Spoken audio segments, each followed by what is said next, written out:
Bismillah, walhamdulillah, wassalatu wassalamu ala rasulillah, Sayyidina Muhammad ibn Abdillah, wa alihi wa sahbihi wa man wala. Sahabat Aswaja dimanapun berada, alhamdulillah, sekarang kita berada di bulan Ramadan, bulan suci yang mulia. Sekitar setengah tahun yang silam, kita berada di bulan Rabiul Awal, bulan kelahiran baginda Rasulullah Sallallahu Alaihi Wasallam. Di bulan itu kita sering mendapatkan vonis bid'ah dari mereka, karena kita dianggap telah melakukan hal-hal yang tidak pernah dicontohkan di zaman baginda Rasulullah dan di zaman Khulafair Rasyidin. Mereka mengatakan bahwasanya setiap perkara yang tidak dicontohkan di zaman Rasulullah dan di zaman Khulafair Rasyidin adalah bid'ah yang munkar, tidak boleh dikerjakan. Mereka berdalih dengan hadis, alaikum bisunnati wa sunnatil khulafair rasyidin al-mahdiyyin min ba'di. Wajib atas kalian berpegang teguh dengan sunnahku dan dengan sunnah khulafair rasyidin sesudahku. Kemudian mereka pun membuat suatu kaidah yang sebenarnya merupakan pelesetan dari perkataan kaum kafirin kepada kaum mukminin tentang Al-Quran yang diabadikan di dalam surah Al-Ahqaf ayat 11, lau kana khairam ma sabaquna ilaih. Kata-kata ini mereka plesetkan, mereka jadikan kaidah yang berbunyi lau kana khairan la sabaquna ilaih. Seandainya itu adalah sesuatu yang baik, pasti mereka telah berdahulu mengerjakannya.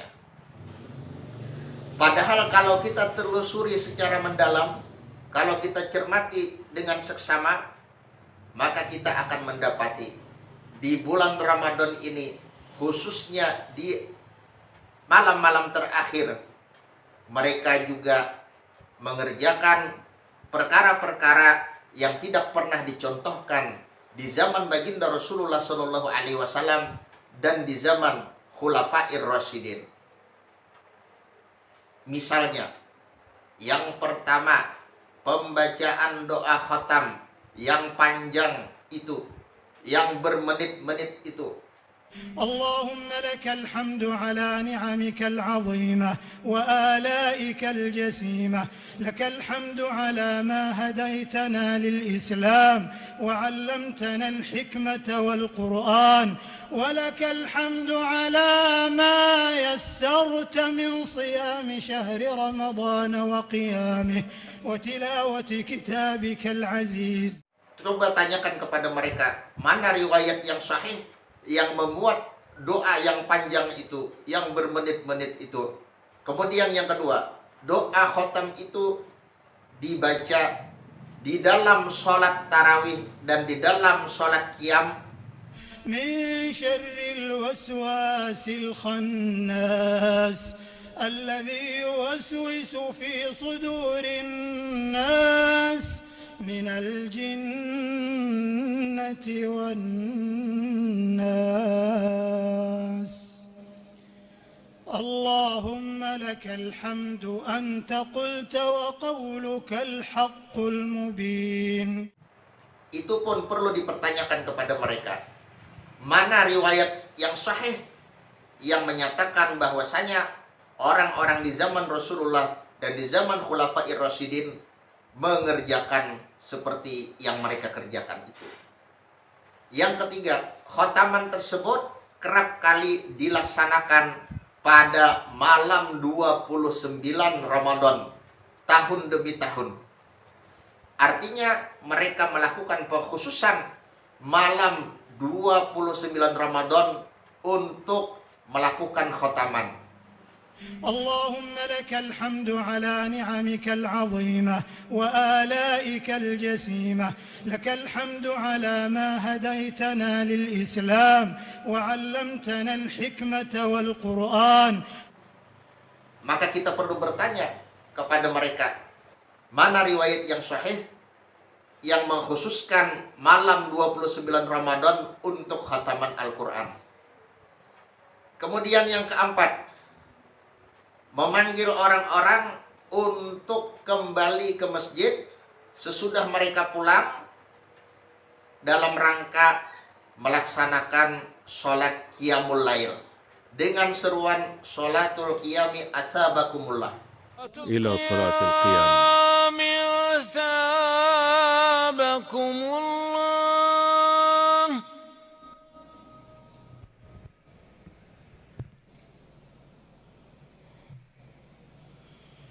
Allahu Akbar. Allahu Akbar. Ini pun juga perkara yang diada-adakan belakangan. Tidak ada riwayat yang sahih yang menunjukkan bahwasanya orang-orang di zaman baginda Rasulullah dan di zaman Khulafair Rasyidin mengerjakan hal seperti ini. Lalu yang kelima, membuat sholat sunnah berjamaah di 10 malam terakhir bulan Ramadan menjadi 2 kali. Yang pertama sesudah sholat isya dan yang kedua sesudah tengah malam. Allahu Akbar. Allahu Akbar. Alhamdulillahi Rabbil Alamin. الرحمن الرحيم مالك يوم الدين إياك نعبد وإياك نستعين.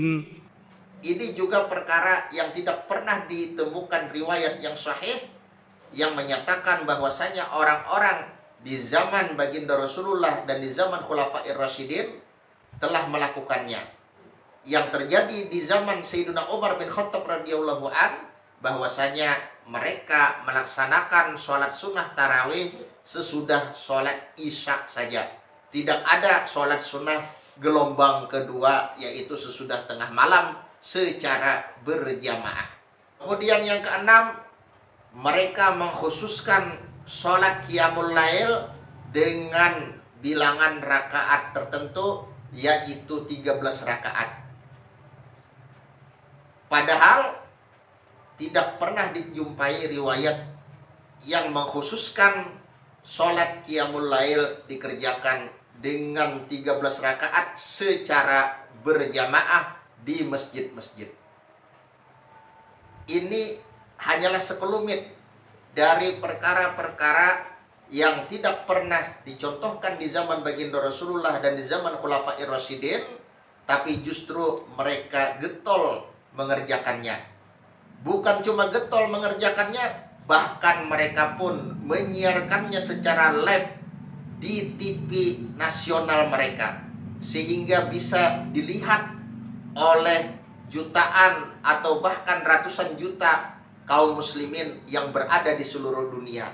Artinya mereka telah mempertontonkan bid'ah secara besar-besaran.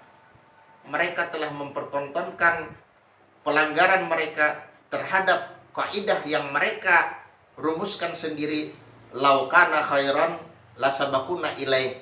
Seandainya semua itu adalah perkara yang baik, pasti para salafus soleh, yaitu orang-orang di zaman Rasulullah dan di zaman Khulafair Rasyidin, telah berdahulu untuk mengerjakannya. Tapi kenyataannya tidak demikian.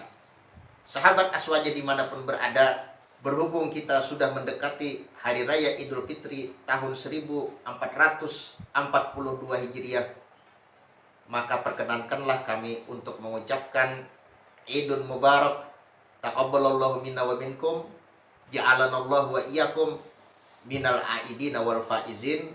Mohon maaf lahir dan batin. Mudah-mudahan Allah Subhanahu wa taala menerima segala amal ibadah kita dan menjadikan kita sekalian sebagai hamba-hambanya yang bertakwa. Amin ya rabbal alamin.